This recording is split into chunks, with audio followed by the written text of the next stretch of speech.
Now, throughout NBA history, there's been plenty of beefs that got so ridiculous that things got heated on the court. With Westbrook and Lillard both being top-tier point guards in their team, they'd often guard each other in their Western Conference matchups, which led to some unwanted beef between the two. In late January of 2019, Russ and Lillard matched up in a game where Russ was still on the Thunder, and during that game, when Lillard was shooting free throws, Russ began to say stuff to him including, "I've been busting your ass for years." The Thunder would end up winning that game 123-114, and after that game, Lillard spoke about the situation saying, walking on the court, he was like, "You know this is how we do it. I respect you, you respect me." That's all it was. I mean, he knows I'm not one of those people that there ain't no fear. I'm coming at him the same way you come at me, and he knows that. Where he came from and where I come from, that's regular. We ain't best friends, but I respect him and he respects me. And in the first round of the 2019 playoffs, Damian and Westbrook battled it out during that first round matchup, but early on in the series, Lillard would do his rock the baby celebration after making a play which triggered Westbrook a bit. And although the beef didn't pursue, after the game, Damian spoke about the beef between the two saying, "The funny thing is, off the court, me and Westbrook real cool. I see Russ, he asked about the family, how's the family doing and all that. We're actually cool."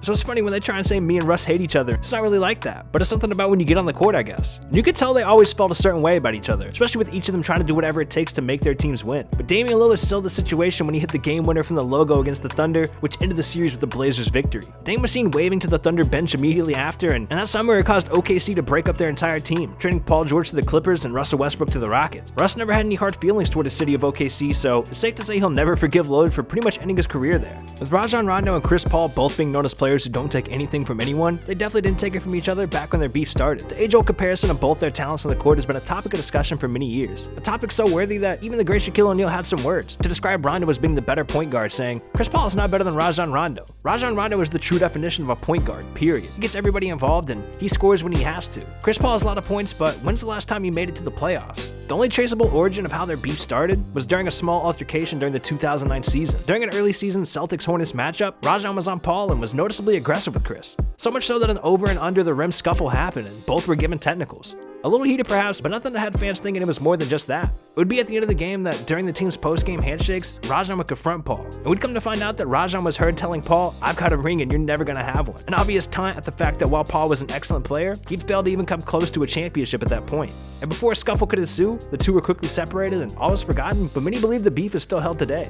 With Perkins and Zach Randolph both being dominant big men when they played in the league, they too had their beef when they played against each other. During the 2012 season, which would be the beginning of what would become Oklahoma's run to the finals, the Thunder were matched up against the Grizzlies during an early season game. With 2 minutes and 5 seconds left in the fourth quarter, the Grizzlies were up by 12, and after a foul on Westbrook, the teams lined up in their positions for free throws where Marc Gasol could be seen talking to Perkins, trying to de-escalate a situation. While we don't know what was said during the free throws, after Westbrook landed his last shot, Perkins tells Randolph, "I'll meet you by the bus," to where Randolph responded by saying, "I'll beat your ass." The ref immediately got involved by landing them both technical fouls and ejections from the game. With their teammates holding each other from each other, Perkins backs off suddenly and starts to jog to the tunnel where Randolph does the same, going to his tunnel. It was confirmed both players met each other in the back by the locker rooms, and while there was no physical altercation back there, both started verbally attacking one another. Following the incident, Randolph spoke to USA Today and he said, "There's a lot of bluffing going on the court and I don't bluff." When asked about whether he could have taken Perkins on, Randolph responded, "I'm good with these hands. I'm jacking dude. I'm pretty good with these hands. Every day I come out of the house, I had a fight, so me and my brothers, I'd say I've probably been in too many fights to count. Probably 30 or 40. We're talking about like from middle school and freshman year, mainly when I was young." And Randolph additionally denied going into the locker room, stating, "Nah, I didn't try to go in their locker room. There are some doors and their locker room is right there to the left, and I went through some doors into the hallway. Lesson learned. It won't happen again.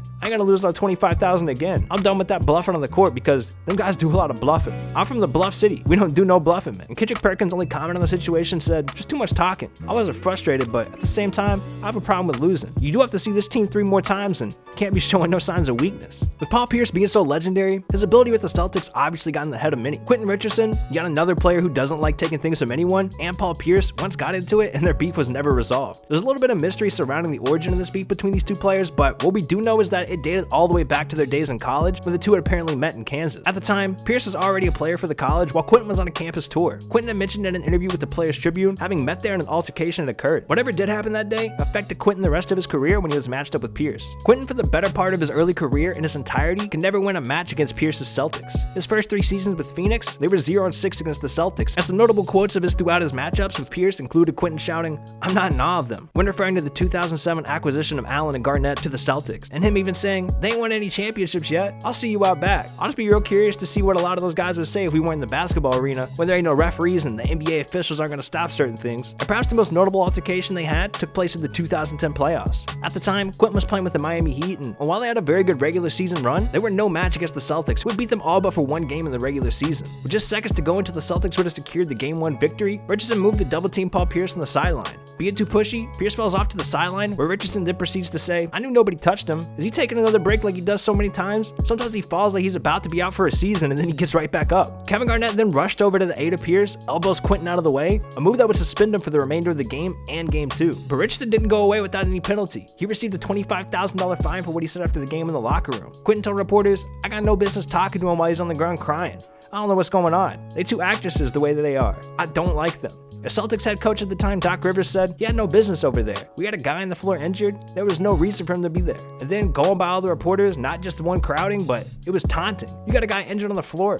I don't think you should be standing over him telling him to get up." I can't even use the words he used. And when Pierce was asked why Quentin has such strong feelings of animosity toward him, he responded, "I don't know, ask him. It's been nothing but talk truthful." With Larry Bird and Dr. J constantly facing off against one another during their playing days, the competition wasn't enough for them, and they often got physical and got in each other's faces. During a matchup between the 76ers and the Boston Celtics in November of 1984, veteran NBA legend Julius Erving found himself matched up with the then young and dominant Larry Bird. A low-stakes game having took place early that season, and most wouldn't have expected anything more than just an entertaining game between the 2 teams, who were sporting their respective legends, but Larry was known to carry an infamous reputation of being a trash talker on the court and with a larger-than-life personality. For every point that Larry scored, he would shout to Jay 2 numbers, the amount of points he had and Jay's points. Eventually that number had hit 42 for Larry and 6 for Jay, so shouting 42 to 6 to someone could kind of make him mad. And at the top of the 3rd quarter, an offensive foul was called on Larry for what looked like an attempted elbow at Jay after a scuffle, which then prompted an argument between Larry and the ref. In an interview with ESPN's Get Up, Dr. J painted the picture of the moment saying, "So the fight? Actually, there was an offensive foul called on Larry. He didn't like the call, so he was really mad at the referee. Then he came down the court and he was kind of like stomping. He was in front of his bench and it looked like a moment in which he was going to take a swing. It's very uncharacteristic because, we did Converse commercials together. We did Spalding commercials together. So we were kind of cool, but I thought something was going to happen because he was definitely mad, but he was mad at the referee. He wasn't mad at me. I just extended my arm to hold him back and it ended up sliding into his neck. Then it was on. So it was really inadvertent. I didn't mean to grab him by the neck. I pushed him in the chest, hand slid up to his neck. He reaches for my neck. Next thing I know, it's a melee. That was it." A fellow Celtic, Danny Ainge, was asked about this Larry and Dr. J trash talking moment, and he said, "I think when he told Dr. J to retire that it led to a fight." While Dr. J claims that the situation was inadvertent, in the video you can see Larry approaching Jay after the foul, and shortly after, Jay is seen embracing Larry by the lower back while pushing his other arm up by his throat, and Larry responded by choking him. Fellow 76ers teammates Charles Barkley and Moses Malone are seen behind Larry shortly after, holding him down, and Jay then launched multiple jabs to Larry's undefended face. Charles Barkley on the Dave Patrick Show talked about the situation and felt he'd never forgive the NBA for the fine that he received that day. He said, "To this day, I won't ever forgive the NBA for fining me. They fined me because they said I was holding Larry Bird down so Dr. J could hit him. I was trying to break the fight up. The NBA fined me. It really made me mad. They owe me money to this day." All the players involved received fines that totaled around $30,500, $7,500 going to each Larry and Jay, which was the 2nd highest player fine for conduct ever dished out at the time. Just to put things into perspective, present day, Derrick Rose was fined $25,000 himself for throwing a pin into the crowd, so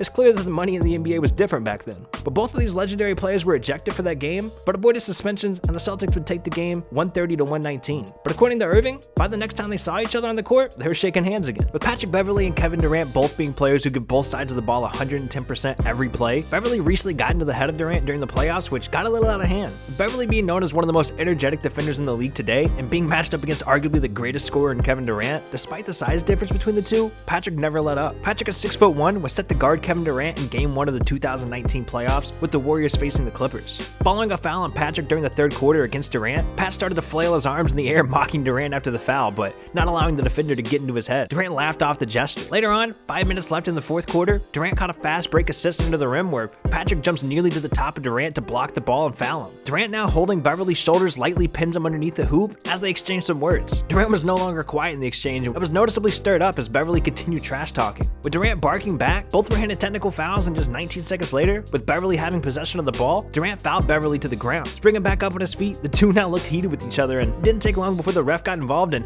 handed out an additional double technical just seconds after the first, and they were both ejected immediately. In a post-game interview with Mercury News, Kevin Durant talked about the exchange, saying, "When a guy guys that small, you got the advantage, but the rest see, we hear David and Goliath a lot growing up, so that story is pretty much prominent in people's minds. So when you put that out there in the court against me, then the ref's gonna give him a little bit more. So when he run up on me like a pit bull, grab me, hold me, I don't mind it. That's how he makes his money, that's how he feeds his family, but if I throw something back, let us play. It was clear that this was Beverley's game plan from the start, pretty much to agitate Durant and try to get him off his game. In the following game, TMZ asked Patrick on whether or not there were animosity between the two, and Patrick answered, "It's all fun, man. It's two good teams, two good players battling, man. That's about it. I don't got beef with anybody." Hey, yo, dog, listen up, bro. We're gonna have some serious beef. If you don't click on this video on the screen, dude. If you don't click on it right now, dog, I'm pulling up. We're squaring up. It's finna get real. We're going to Taco Bell in the parking lot. It's going down. That's what's gonna happen, bro. I'm serious. Click on this video, please.